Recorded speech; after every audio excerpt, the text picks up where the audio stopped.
time ya kuitisha. What do you guys think about that? Because we're a bit fascinated with politics, but the systems are crumbling.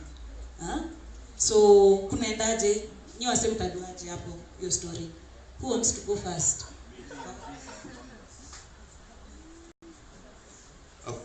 That's a very important question, and this is the reason I've been fidgety and I kept time here.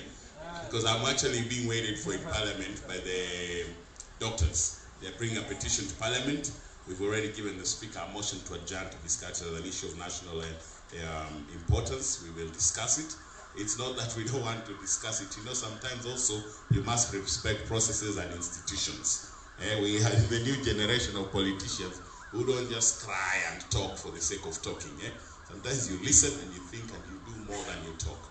The fact of the matter is the doctors think they have a CPA, which by all process of law they don't, to be honest. They had a CPA that was signed but was not valid and was never deposited in a court. The doctors deserve more money. We will go on record. It is not Parliament that has refused to pay. If we want to have an honest discussion, not a frivolous discussion, the reason the doctors are not being paid or have not been paid, it's not because the MPs were paid well. Sisi kama tulijitetea yetu vizuri at what time with SRC does not mean the doctors hawezi kujitetea pia walipwe poa.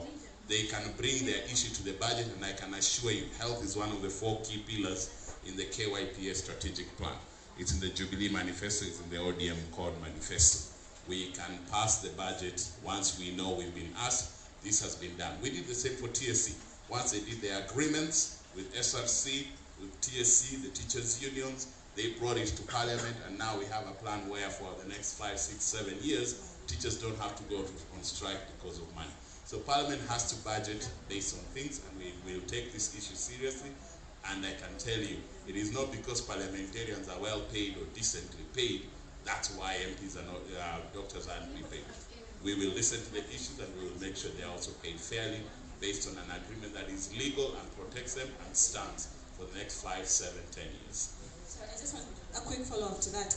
So is it the takeaway that it's about who negotiates best for their card, sort of like the taxpayers' shares? Not true. Yes and no.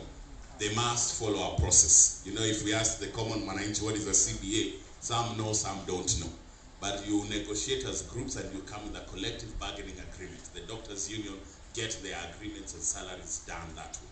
The same for TSC. We have just done it. You remember for the last 3, 4 years, almost all the time teachers were going on strike. Finally, the teachers' union sat down and they negotiated and they have an agreement with the employer TSC and SRC has evaluated. Now they come to Parliament where we allocate the money. But we don't negotiate. So doctors' salaries are not going to be negotiated by Parliament. Once they've negotiated and agreed and it's registered in court, it will then be Parliament to allocate the money. And I bet you there's no day you'll ever hear doctors have not been paid because Parliament refused to release the money. We will budget for it once the necessary institutions have done. I think we're a country of law and order. Let's try to fix the institutions. And our healthcare is very important. I think it's a national emergency. That it's taken almost 60 days. That's too sad. Threats of court. Let's find a solution now.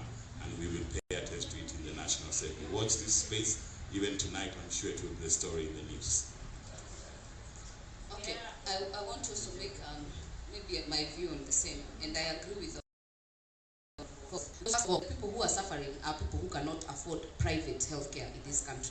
That one we are in agreement, and I don't think there is any sane Kenyan who thinks that it is okay when doctors are on strike. But I would also follow, because the Senate has also been approached with the same by the doctors, and my only problem with the negotiations is that it's not just about salaries. We must separate. The CBA is not just about salaries. There are many more issues that are inside that CBA. But more importantly, the discussions, if you come to the table, you must come with clean hands. And we must not play, blackmail, whether with the government